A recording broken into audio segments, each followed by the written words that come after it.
Traveling with small children in an airport is a full-blown Olympic sport. You cannot convince me otherwise, and I need someone to tell me where to file the paperwork to put it in the actual Olympics. We should create the parenting Olympics. No breaks with Jamie Erdahl. This is the current thought that I have on my mind after spending the holiday Halloween weekend in Boise, Idaho, where Big Sister Jacko lives. We had made this plan earlier this year. I'm not going to pretend like it was years ago.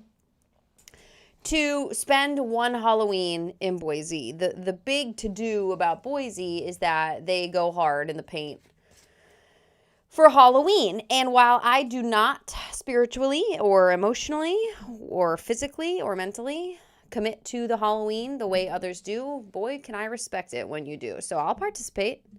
I'll participate with the best of you.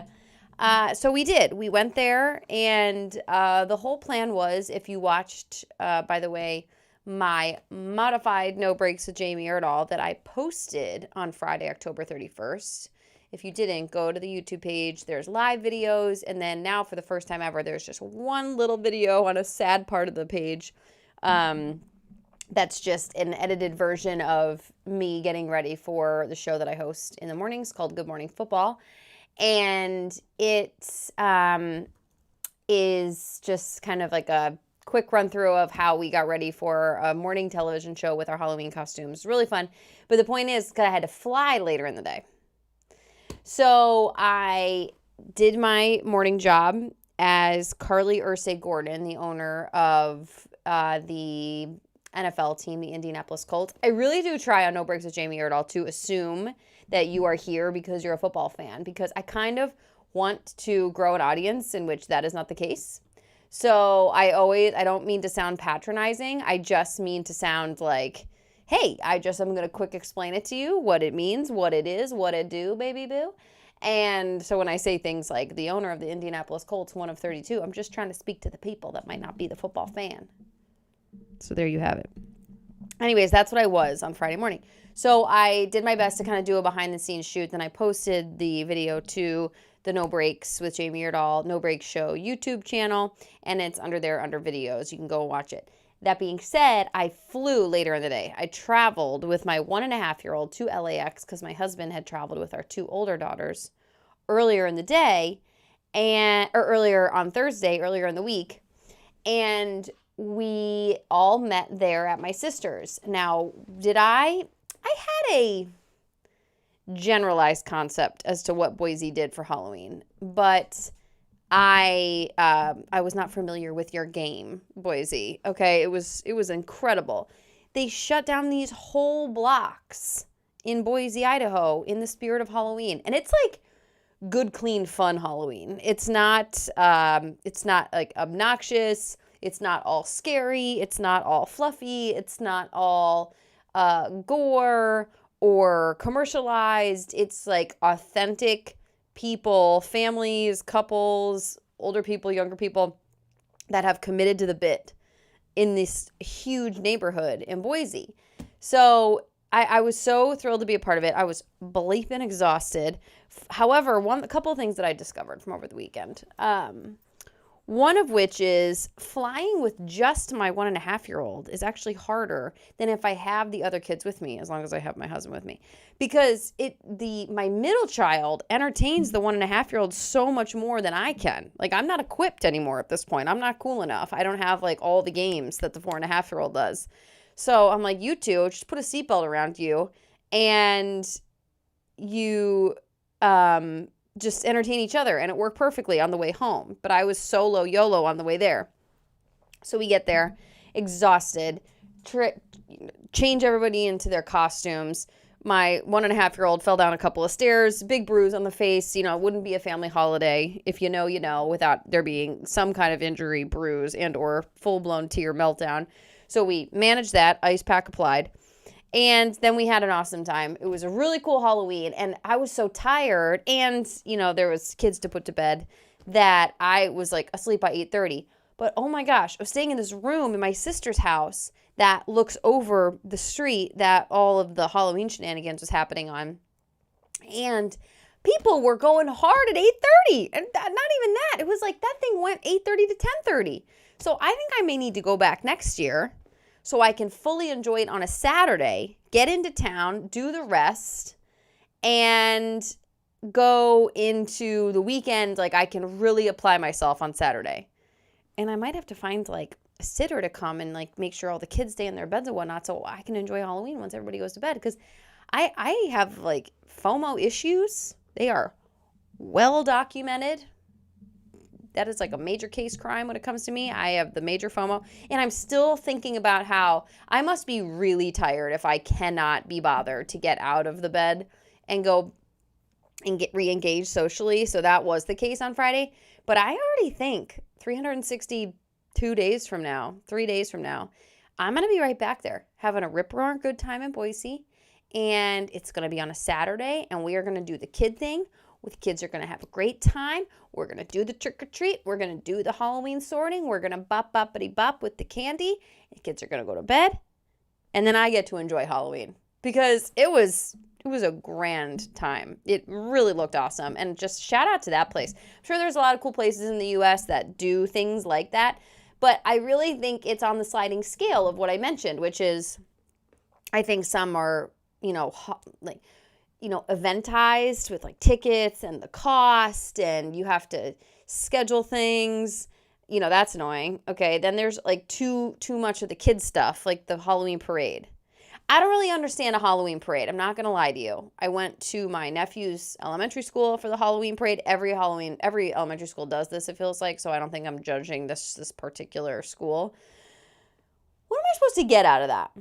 Because I don't know a lot of the other, I don't know if I'm just a parent of one child in the school, especially a young child. I don't know any of those older kids. They certainly don't know me. And I'm kind of just standing there like, it's a good costume. I actually was very entertained by a lot of the costumes, and I'm just a strange person standing there. But those kids are just kind of like, who are you? It's an odd thing. So anyways, some places are just into the Halloween parade. And then what? But this Halloween in Boise, it had a little bit of something for everybody. It was incredible. My sister had like thousands of pieces of candy. She hired some young girls from her medical office that she worked in to come and hand out the candy because it was so, in years past, she has learned that it's too hard to, normally she would have friends stop by for like a backyard party. And then my sister would do this like an incredible dedication to the cause, this like rotational shift of people where they would be at the party, but your understanding was like, if you come to this party in their backyard, bring a bag of candy to kind of dedicate to the cause, because obviously if you're out and about, you're probably not handing out candy at your house. Bring a bag of candy to dedicate to the cause.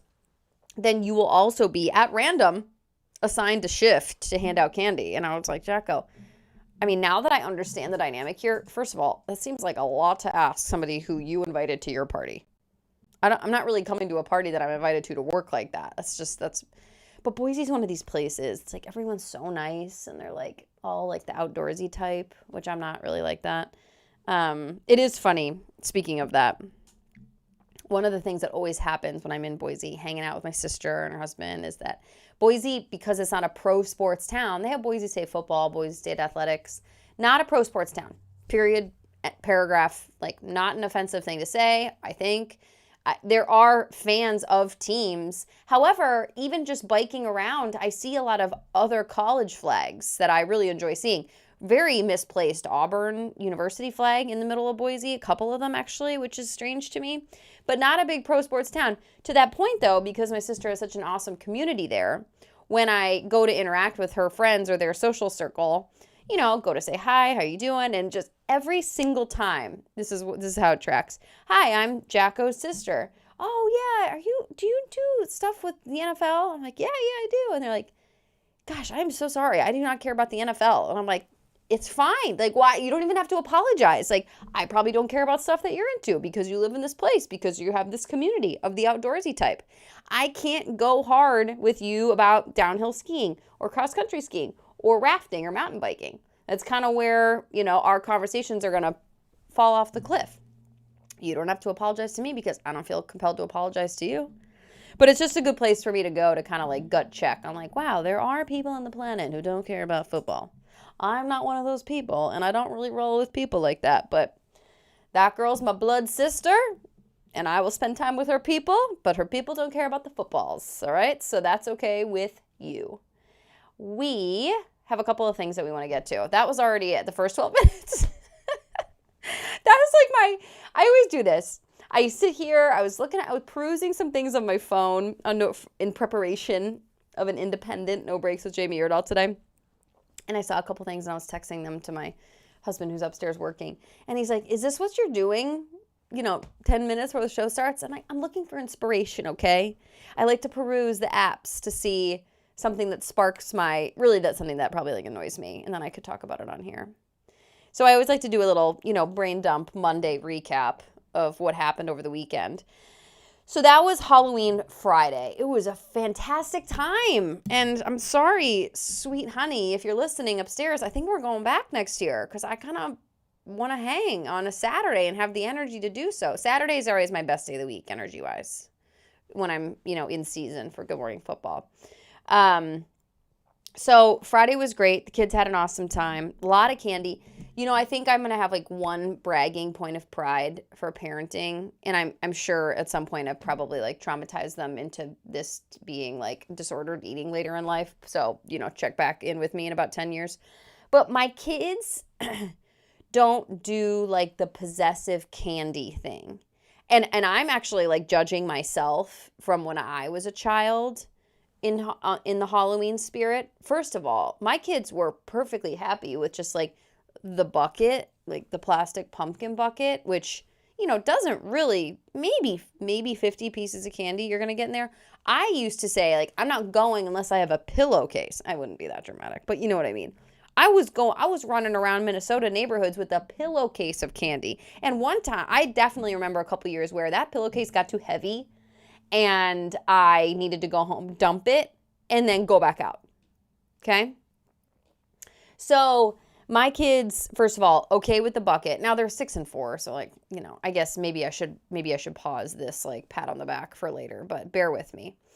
They also don't do like the possessive candy thing, which I have witnessed in my lifetime, which is something as follows. For example, my oldest child, is it my oldest child? One of them doesn't like chocolate. The other one does chocolate and like the fruity candy, the Starburst. The one of them doesn't like gummy things, so she just gets chocolate in her bucket. And the other one likes everything. So, when I was a kid and if I would go home and sort everything, I would be like, okay, all right, here we go. Lock in, little Jamie. You have, and I count, 9 mini bags of Sour Patch Kids. Now, if you are able to strike a deal with your sister or with the neighbor girl down the street where you could trade some of those Reese's Peanut Butter Cups for more Sour Patch Kids, then you might get up to 13 bags. Then you would be lucky. And what if somebody wants to spend so much money and be the most generous person on the planet in the neighborhood and they give you one of those big bags of Sour Patch Kids and you got one of those? The point is, I like tallied my stuff. I knew down to the bag how much I had specifically of my special things. Did somebody actually give me a Fun Dip? Now, here's the crime as a child. If that Fun Dip went missing, someone's going to own up to that in my house. Okay? I was fully aware if I was supposed to have 13 Sour Patch Kids and I came home and I had 11. Now, I wasn't really like a bratty kid where I was going to go like yell at my mom or dad. We didn't do that in my house. No. However, I was like really locked in on what I had, the quantity of it. It was probably the most math that I was like willing and capable of doing at the time. I hate math. I'm fine at it, but it's just like not my cup of tea. Candy is though. So my kids don't do this, and I don't know what this is about. They didn't have like a possessive awareness of what they got. My one child even like lost her bucket somewhere. And then they went back to, this is how awesome Boise is. They went back to this area that people called Spook Alley. It was so cute. They were having like a dance party and there were like skeletons everywhere. So they were like, go back and check Spook Alley. Maybe you left your bucket there. She didn't, but some lady gave her a whole bucket of candy. She's like, yeah, a bucket too. She's like, here, just take this bucket. What is this place? The Halloween spirit is alive and well in Boise, Idaho. Seriously. But I was really, I'm not even going to say proud, because it wasn't like something I was planning for. It certainly wasn't like a tactic that I have parented through. Like, I can't wait to have kids so I can teach them not to be possessive about their candy. This is not the case. It's just something I've pleasantly realized over the weekend. Was like, man, I don't think my kids care that much about if I yoink one of these Butterfingers. I don't think they do. So I did. A couple of them. Yeah, so I was happy about that. Didn't judge my kids on that. However, the name of this specific No Breaks of Jamie Erdahl is, I judge your kids. And I actually avoided eye contact with the camera when I said that. I judge your kids. I judge my kids too. Don't get me wrong. I judge your kids. And I'm fearful this is a bad habit I'm creating for myself. Which is, I know everyone says that, not everybody, some people say that joke, like, I don't like anybody else's kids, I only like my own. I don't go that aggressive, I'm not that extreme, but I do study kids as they relate to mine, especially if I don't know your parents, and that is essentially going to be my entry point to whether or not I engage with these parents as adults, okay? So if I see nice kid, seems to be pretty welcoming, playing well, not being overly physical, creative, respectful of not only like my child, but of the environment. You know, I can't tell you how many turd nuggets I see out there, like throwing trash, not caring about, you know, picking up, you know, if they like dump all this sand out of like a beach volleyball court, which is like very prevalent in Southern California, then like put the sand back. Scoop it back, like, you know, leave it how you found it kind of situation. I judge the child based on the environment, and then if all of a sudden the parent comes in and they're like, oh, is this your daughter? I'm so-and-so. Either I'm going to be like, yes, so lovely to meet you, or I'm going to be like, yeah, that's my kid. I'm a little worried about this because it's kind of created like bumpy social interactions at times, because if I clock that your kid is the aforementioned turd nugget description categorized in my brain already, I've already written you off as an adult because I don't really respect what you're doing. And I can't stop it. This has become like a very fierce thing that is a part of my personality. And unfortunately, it happens even more so when we are traveling, because I'm like, I'm not responsible. This is not my community. If we go to Michigan, if we go to Minnesota, if I take one of my kids back to a neighborhood we used to live in California, and we're just like happen to be in the area, if we're on a road trip and we stop off at like a park and I have no social connection to this place, I am fully just going to stand there and be like, well, this kid is essentially going to be representative for me of this like area of the country, and like he holds the judgment in his hand. It's not a good habit, I don't think, because, do unto others as you would like to be done unto yourself. Am I fully prepared for people to judge my kids and then hold it against me? I guess that's what the whole goal is. That's what you have to parent towards. Those kids are a direct reflection of you. It's just hard. It's hard. I have a bit of a face check issue, and I don't know if it's because I spend 20 hours of TV, like checking my face constantly, to even if it's like a fake it till you make it, like I mostly will always look like this on Good Morning Football. I don't have to look like it though if I'm like at the park and I'm in my sweatpants and I'm just like, why is that kid doing that? For example, recently, and this isn't like I've like waited a healthy amount because I know these kids and now I can tell the story. I don't know these kids at all, so I'm going to tell the story. I'm going to tell you the story with another little qualification that you should know about me. I have zero shame in also like checking the child in these interactions, especially if they're being turd nuggets towards my kids. I know I'm supposed to like teach them how to stand up for themselves, which I do. Oh, we're empowering the girls here. But I also think that sometimes the child needs to be checked with maybe even just a look. Because the most obnoxious types of kids are actually smart ones, and they know what they're doing. I am fully convinced that a child is much more intelligent, I think, than even their own parents give them credit for. So it's like, oh, you're a turd nugget, and you know what you're doing. And you know that you're doing it. So when you are doing the turd nugget activity, and you look around to see if any engaged adult is watching you, which, to be honest, if we got into this situation, probably not watching you, looking right at the parents, I will be the one staring at you and holding a resting bitch face. I will. I'm not sure if I can swear on here. And frankly, I don't want to start the habit. I will be holding that face. And it's not a nice face. I know I seem all like warm and bubbly when it comes to football, which I am.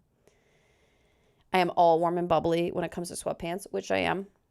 I am all warm and bubbly when it comes to food, beer, friends, the show, and actual friends. But if you are being a turd nugget, I will hit you with a real not nice look. So that just like understand that. But when I go to tell you this story.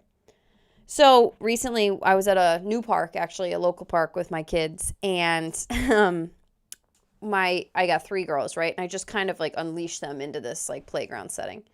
And everyone's got different temperaments. Everyone's kind of a different kid. My oldest, for sure, obviously like the highest level communicator and like feels things the deepest. That's just her birth order, whatever, not her personality, whatnot. My middle child, like, she won't tell you anything that happens, but like she'll get into like a tussle with somebody. So you got to watch her just for a different reason.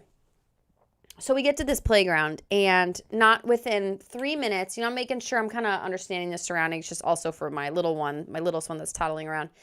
And my oldest child comes back and says, this kid just like punched me. And I'm like, punched you? What a specific description of something that just happened to you. Like, we don't really, it's not a boys' household. We don't watch shows with a lot of like the word like, oh, punched him. So for her to say like, that kid just punched me, I was like, what do you mean? She goes, he punched me in the side right here. And I was like, which kid? She's like, that kid in the red shirt. I was like, all right, don't play next to that kid. Tell him no, tell him stop it. Tell him no thank you. I'm not going to go over and be like, hey, Billy, don't do that to my child. I didn't see it. My child could be being a turd nugget that day, and she could be lying for all I know. Like, I understand the reality of the situation. I tried to, at least. So I'm like, okay, noted. Thank you for the description of the criminal. Noted. And now go about your day. I'm also trying to teach, like, there's so many layers to parenting. You're trying to teach, like, you have to be unbothered by maybe not being punched, by what people do to you or around you. So go on. Carry on with your day. So she did. But now I'm, like, watching little something with his red t-shirt. So this kid there's a bunch of boys this playground. This kid is whizzing around the playground. Like, he's on a mission. He's playing over here. He's on over there. And again, kind of like order of priority, making sure the less than, at this point, 1.5-year-old is like staying on her feet and not going up too high, because I'm not about to go up in the playground. That's another standard I don't do. I don't go into the playground setting. Your girl stays on her own 2 feet. Yeah, that's why I have multiple kids. So if the youngest one wants to go up there, 6-year-old, can you go over and track her? Thank you so much. And also stay beneath like any of the large openings so you can catch her. But I will not go up there. I'm not getting stuck in a slide. Anyways, I digress. Little turd nugget Billy, all of a sudden there's a lot of boys there, and I kind of start to understand that he is a part of this group of boys. And my 3 girls are the only 3 girls at this playground. Okay, so they all know each other. God, there's like 10 of them. Swarming like mosquitoes. And then my 3. So I'm just watching, a couple moms chatting over here. Actually, there's like 2 packs of moms. And little Billy then starts to make his way back around to my middle child. And I see him coming from like 20 yards away. And then he makes this fist. And he runs by my middle child, again, the one that will not take any bleep from anybody, and gets her right in the ribs on like a drive-by run, the same way it was described to me by my oldest. So now like the behavior matches the description, and I'm an eyewitness. So again, I actually pause, because now I also want to see how my middle child reacts. And again, unbothered, she gets it from her father. She's like, and then just kind of goes, she just keeps climbing. She's like, did that just happen to me? And I think she evaluated, like, that child is not worth my time. And she keeps going about her day. He then winds up again and comes and gets her in like the thigh, like almost like a sucker punch, but like up. And that's when I'm like, hey, a tone of voice you don't really hear a lot from me ever on Good Morning Football, very serious. And I'm like, Stop it. I just watched you hit her twice. I said it like that. And he kind of looks at me and is probably annoyed that he's been caught. And then he keeps going. What does this child do? Probably not quite wise enough to understand that I have multiple genetic codes out here on this playground. He goes back to my oldest child and gets her a second time. Like somehow in his mind, he had to even out the crime and get them each twice. So I'm like, this kid is a nonstop. He will not be stopped. So I just go to these moms who, I'm sorry, like I am immediately, if you are, this is totally horrible, guilt by association. What is happening? Whose child is this? And I'm like, excuse me, is this child in the red shirt one of yours sons? And they're like, oh no. And a lot of their faces, I think, were like, oh God, it's happening again. They're like, that's so-and-so's. I'm like, he just hit both of my children twice. Period. Paragraph.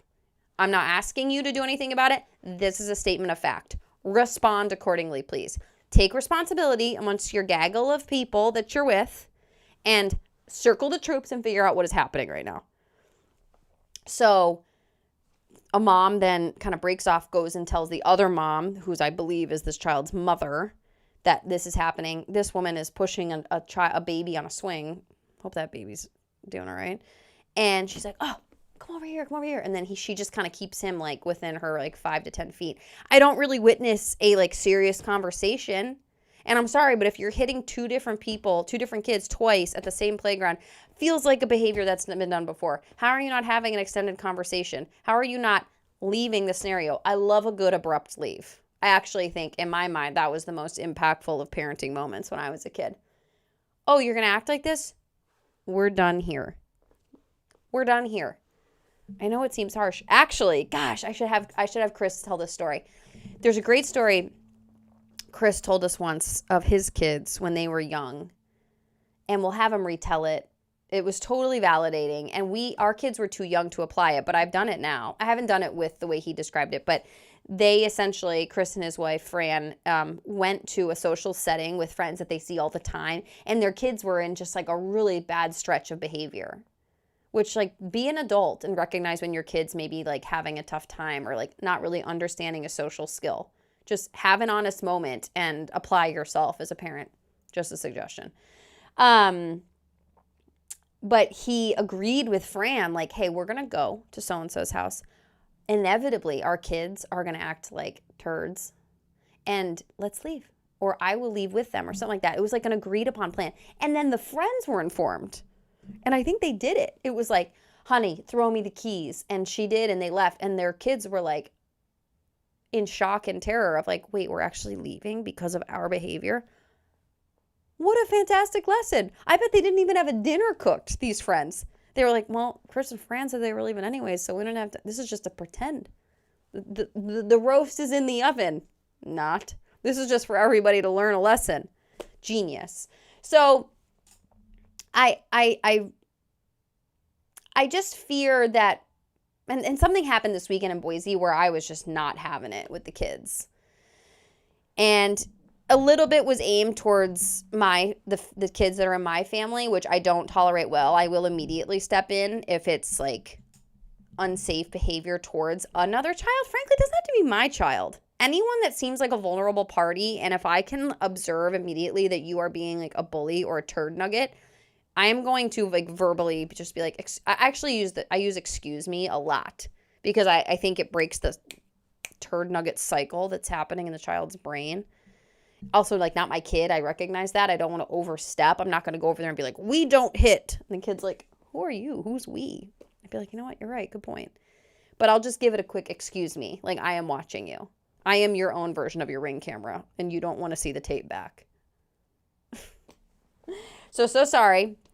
Kind of. I judge your kids. Lastly, two things that on No Breaks with Jamie Erdahl wanted to just check. I was kind of annoyed with Southern California this weekend. I miss a turning leaf change. Wow.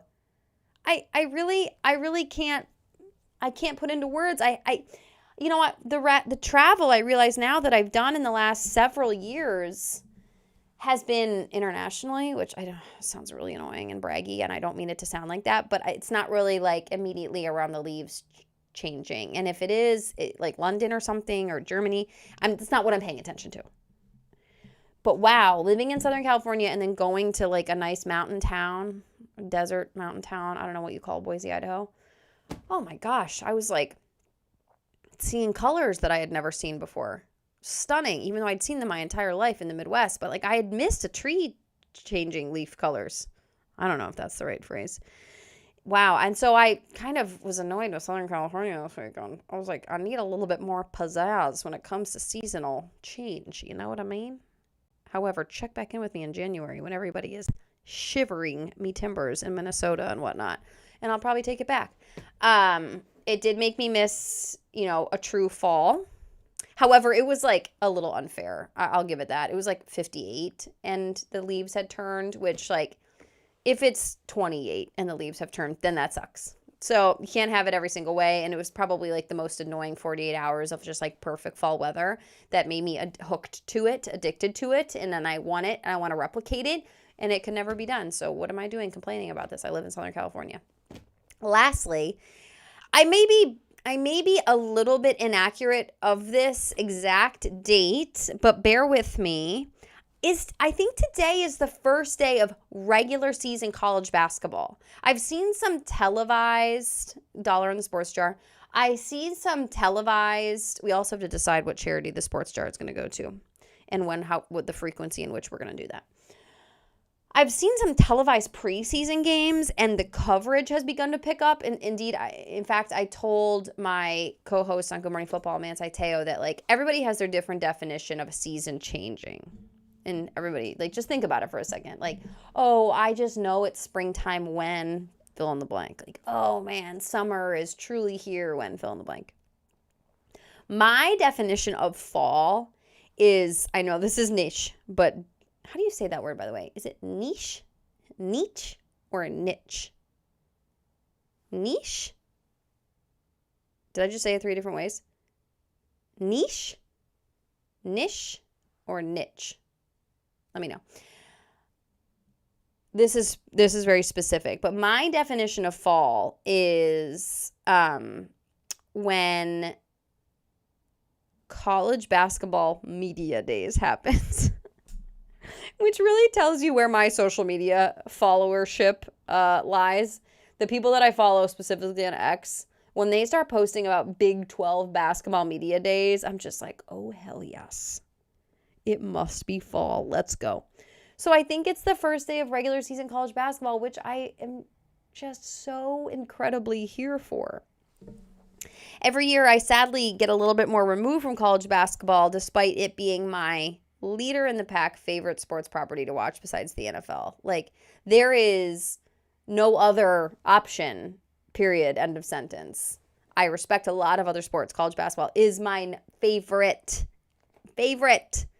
In fact, like, I can just call it my favorite because there is, when it comes to March Madness, zero overlap with the NFL season. Okay? And let's be honest, if you like finished with the Super Bowl, took a breath, and then checked in with college basketball, you would be like sitting pretty for the rest of the season. 6 weeks would be like chef's kiss. Try it this year if you want. So I think this is the start, which makes me really excited. And it just makes me hopeful that every year since I've left CBS to go to Good Morning Football, this is my 4th year on Good Morning Football. My television services have been retained by CBS and Warner Brothers to work on the tournament in some capacity. And just every year it's like a hope so, and like just putting the good vibes out there, the good juju that, hopefully their kids who make those decisions aren't like at the park and I'm judging them and saying, excuse me to them, and that they have me back on the tournament. Just kidding. Anybody who makes that kind of decision doesn't have kids my age. So we're safe there. And you know what? If I did judge those people's kids, then maybe I don't deserve that job anyways. So yeah, college basketball, I don't even know who's good. I'm going to start with a fresh palette and we will start this journey together. But college basketball, if it indeed officially does begin today, it feels like it does, Monday, November 3rd. That feels like a really healthy, great college basketball day. I'm sure there's going to be some people who are bemoaning the fact that it used to start on Thanksgiving or the Saturday holiday tournament over Thanksgiving. Sorry, those days are gone. Just like the Super Bowl used to be played in January. Now it's mid-February and it'll probably be March 1st someday. College basketball begins on the first Monday of November, I think. Don't follow me if that's not the case. Don't put your money on it ever, anything that I say. No breaks with Jamie Erdahl. Honestly, today I did write down a little card, and those were the things on my notes. I'll show you even. Annoying kids. My own, comma, yours. Just wanted to make sure I wasn't just like burying other people's kids all the time. My kids can be annoying too, which I think I mentioned, just to make sure we keep it humble. Fall, autumn, California. This is just how my brain works, and then college basketball. We got to all the topics and then some. No breaks with Jamie Erdahl. Feels good to be back in the chair. I missed you guys on Friday. Thank you for always listening and watching. The podcast will go up when I can. Making a podcast is hard. I don't understand. This is easy. Doing the podcast version is hard. If you're watching this on the podcast version, I love you. Thank you. That's it for Monday. Brain dump. No breaks with Jamie Erdahl. Boom. Shh. Wait. Now I can say it. She gone.